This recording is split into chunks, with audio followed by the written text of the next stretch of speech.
Hi, welcome to Strength Reversed. It's Amy. Thank you so much for being here today. I have another installment. I missed a week, but that's all right. Of my Light Seers Sundays series. And this is where I go through the Light Seers deck and I compare it to the Muse Tarot. So it's really an opportunity to help me get to know the Muse deck and compare these two decks because I love them so much. And then I'm going to do the spread that goes with the card in the Tarot for Light Seers book. And today's card is Strength. And of course, I have a lot to say about the Strength card. I know I've talked on my channel before about why this card is so important to me and how I got my channel name and what it means to me. And I guess I'll say it again. And then tell you what I like about each of the Strength cards in the Light Seers and the Muse. When I look at this card in the traditional RWS, I like this card. It does sort of make me think about a dental exam, which I think can be one of the meanings of this card. Have you been to the dentist? But so that's what I think of when I see her checking the lion's teeth, which is kind of weird and distracting for me. But I know, there's a deeper meaning to that, a deeper layer of meaning to that, which is kind of putting her, it's like people who put their head in the jaws of the alligator. It shows this level of trust, but also respect for this animal's strength and power. What I really love about the Light Seers Strength card is the fact that the lion is integrated with this person as part of her being. And I think it's, there's a balance here.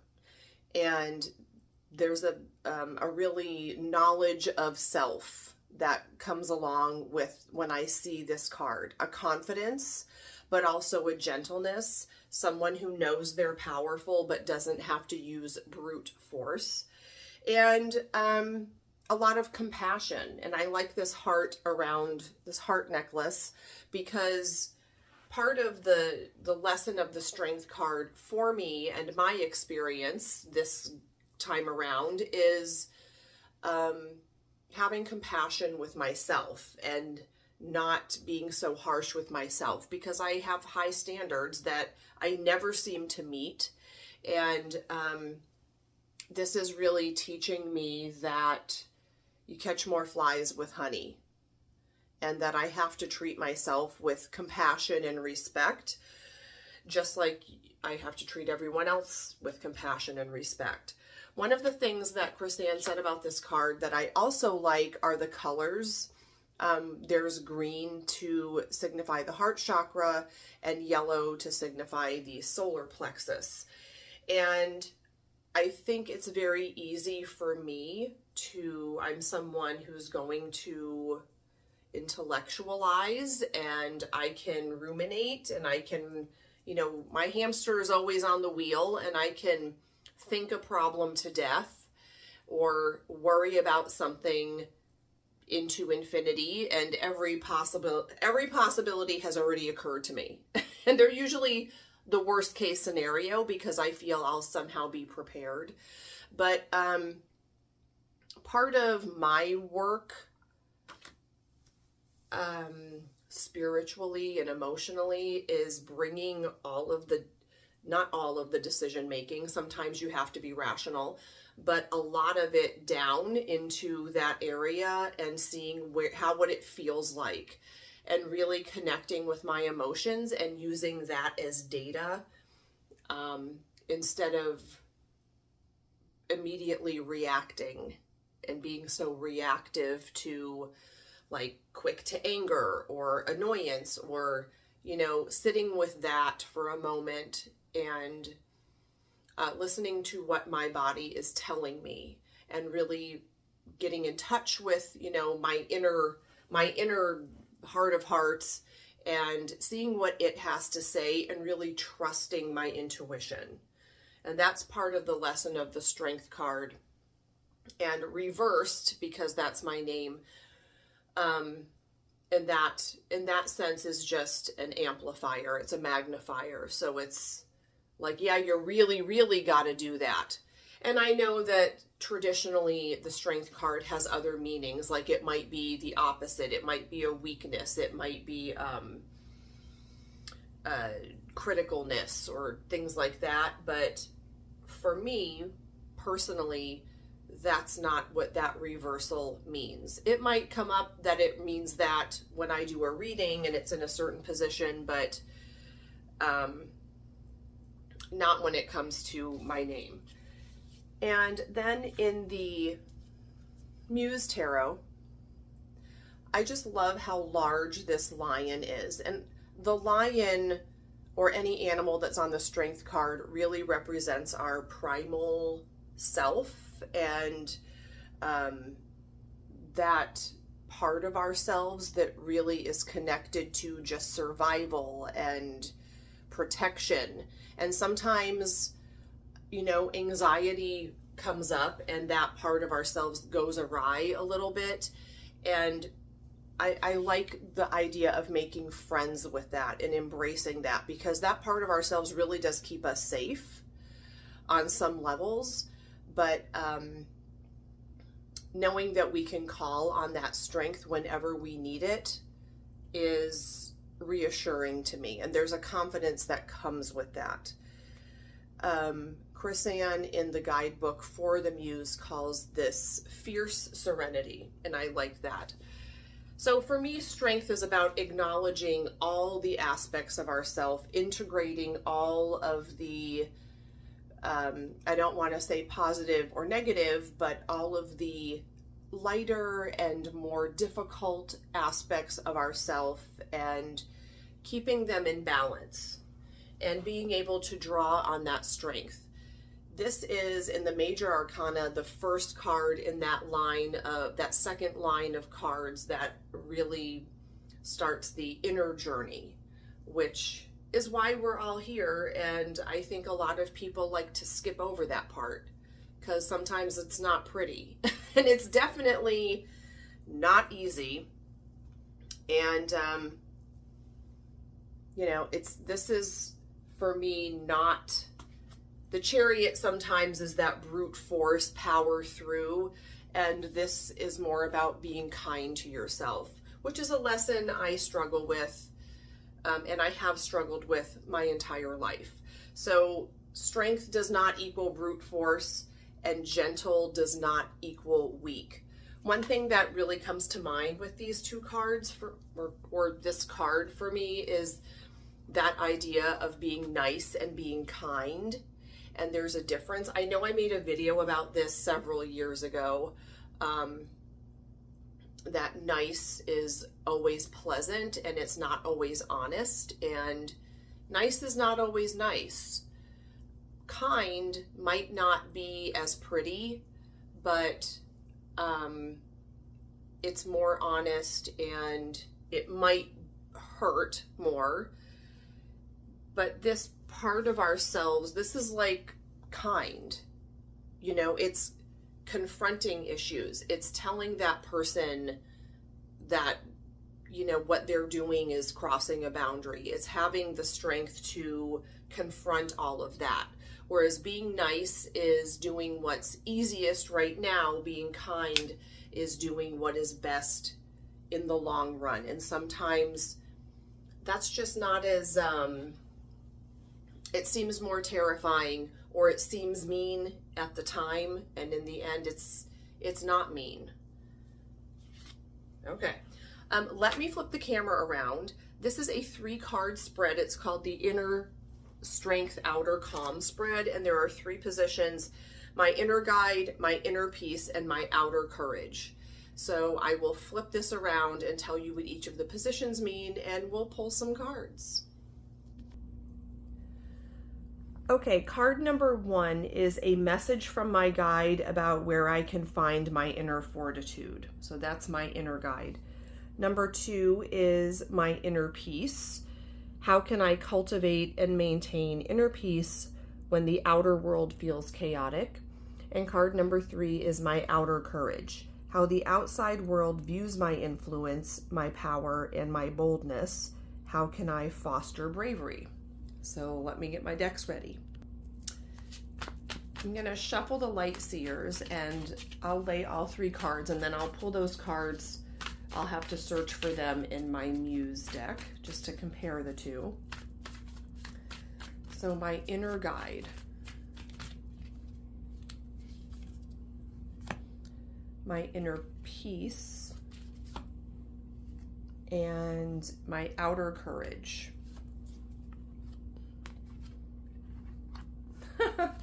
What?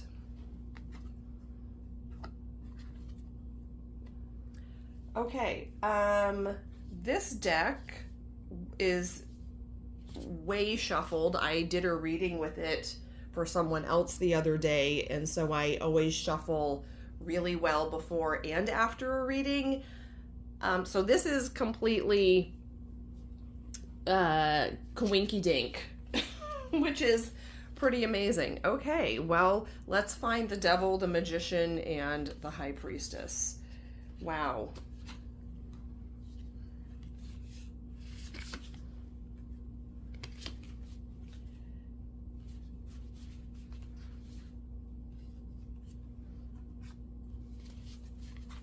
That's pretty intense. But maybe having majors does go with the state. What I've been working through lately are some pretty big things. I've talked about my tower issues, and I need fizzy water before I get into this. Okay. So card number 1, a message from my guide about where I can find my inner fortitude.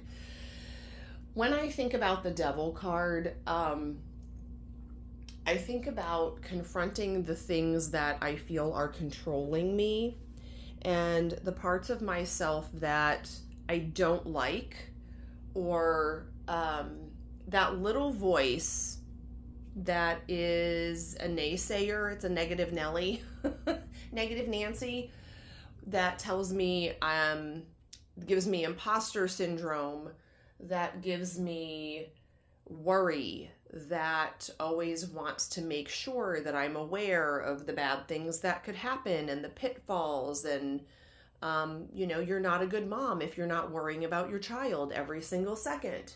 The guilt and all of that stuff that creeps in, because the Devil is creepy and it gives you the illusion of control. And so I think a message from my guide about where I can find inner strength and inner fortitude is just noticing the illusion and also calling it out. And however, being gentle with myself and not beating myself up that I have this voice that's beating myself up. Because that's what my brain does. Hi, thank you. As Taylor Swift says, it's me. I'm the problem. I love this Devil card. It is so pretty. But also pretty things, aren't always really pretty. They're pretty on the outside and shitty on the inside. I love this butterfly. I love a nice butterfly in a Death card or a Devil card. But again, it is almost calling you like, yeah, that's reality. Go through that door. What's the worst that can happen? This also is giving Mothman Prophecy vibes. If you've ever seen that movie, it was terrifying. And I had a shower curtain that had butterflies on it. And when I saw that movie, it immediately came down, like the same day. And I had to go buy a different shower curtain. The Devil is so tempting, isn't it? It's just so tempting to hang on to all the fear and the worry and the gobbledygook. But I think I'm going to turn the tables and take that little voice and take it again as emotional data, because I think that voice has information. And I think by embracing it, I'm going to kill that voice with kindness. I think by embracing those little, like, wait a minute, why is this coming up? And just looking at it without judgment, although I want to reclaim the word judgment, without looking at it with criticism, looking at it critically without criticism, if that makes sense. I think there's strength in embracing that, examining that, and not just trying to ignore or push that away. Okay, my inner peace. How can I cultivate and maintain inner peace when the outer world feels chaotic? There's a song that I keep listening to. If you remember Martika from the 80s or maybe 90s, she had a song called Toy Soldiers. Prince wrote a song called Love Thy Will Be Done, and it's an amazing song, and sometimes I listen to it to psych myself up on the way to work. And it says, even when there's no peace outside, I have peace on the inside. And that's inspiring to me. It's reassuring. So how can I cultivate and maintain inner peace when the outer world feels chaotic? The Magician to me is another kind of inner power. When you've been involved in life for any amount of time, you develop certain skills, and those skills hone themselves, and you develop a repertoire of ways of dealing if you have done the work to know yourself, or maybe you've gotten help finding ways to deal. And I think that as I've gotten older, I see myself more as the person in charge of me and of my life. And I don't feel so much at the will of everything around me. I feel like, don't fuck with me, and that's it. I just feel a little more powerful. And I know that when everything's chaotic, I have control over myself, and I have these skills that I've developed and relationships with myself, or relationships with my guides, or relationships with the tarot, or with friends, or with a therapist that I can use so that I don't feel like I'm floating out there alone, and I don't feel like I'm just being crashed around in the waves at the will of whatever's going on in the world. So I have more and more control as I get older, and as I experience these fucking tower moments where I have had to hone and cultivate that. And that's the real gift of those moments, is to be connected to something bigger, and to really, when you go through something that's awful and scary and life-changing, you find a connection to something greater just because you need that help. And I'm developing that, and I keep developing that, and I know that I can turn to that and course correct whenever I need to. Here's the Magician. I know this was the first card that I did in this series, so there's a video on this. But the Magician is, I have all the tools, and those represent all the elements, and just bringing down that energy and feeling that connection, that I know I'm connected to something bigger. And so I don't have to be so much in this world all the time. Number 3, my outer courage. How the outside world views my influence, my power, and boldness. How can I foster bravery? What a fantastic card. Wow, I hope the outside world views me like this. Like I have my shit together. Joke's on them. Just kidding. No, I feel like for the most part, I have most of it together. Not all every day, and not in every way. I feel like or I would hope, I'm hoping that I can get to a point where I maybe exude some sort of connection, or that I'm seen as someone who can help. And as far as fostering bravery, having trust in this connection, which is mirrored in, these cards, and in my intuition, and in my own strength, and in spirit, and in the universe. This is my lifelong lesson, and that's what strength really is teaching me as I go through life, that reminding me that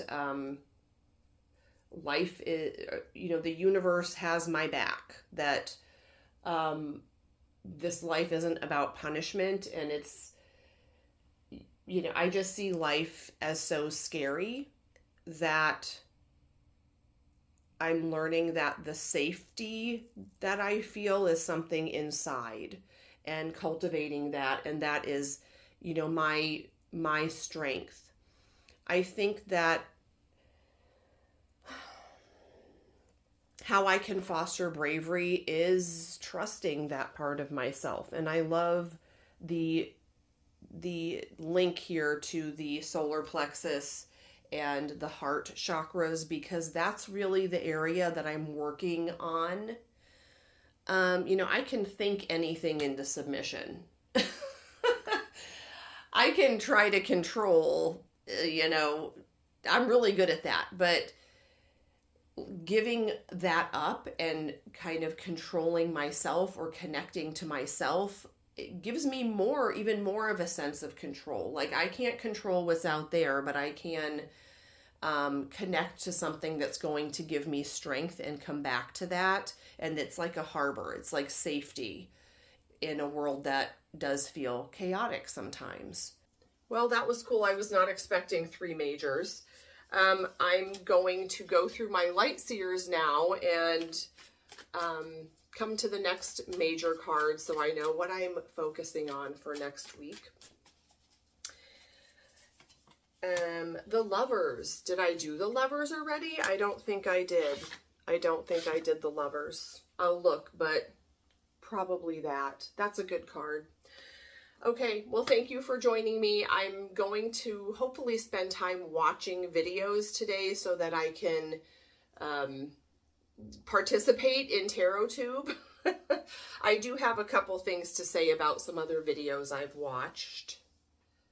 I'm trying to decide whether to respond to a video that really pissed me off. Should I do it? Who knows? Okay, I will talk to you soon. Thank you for joining me.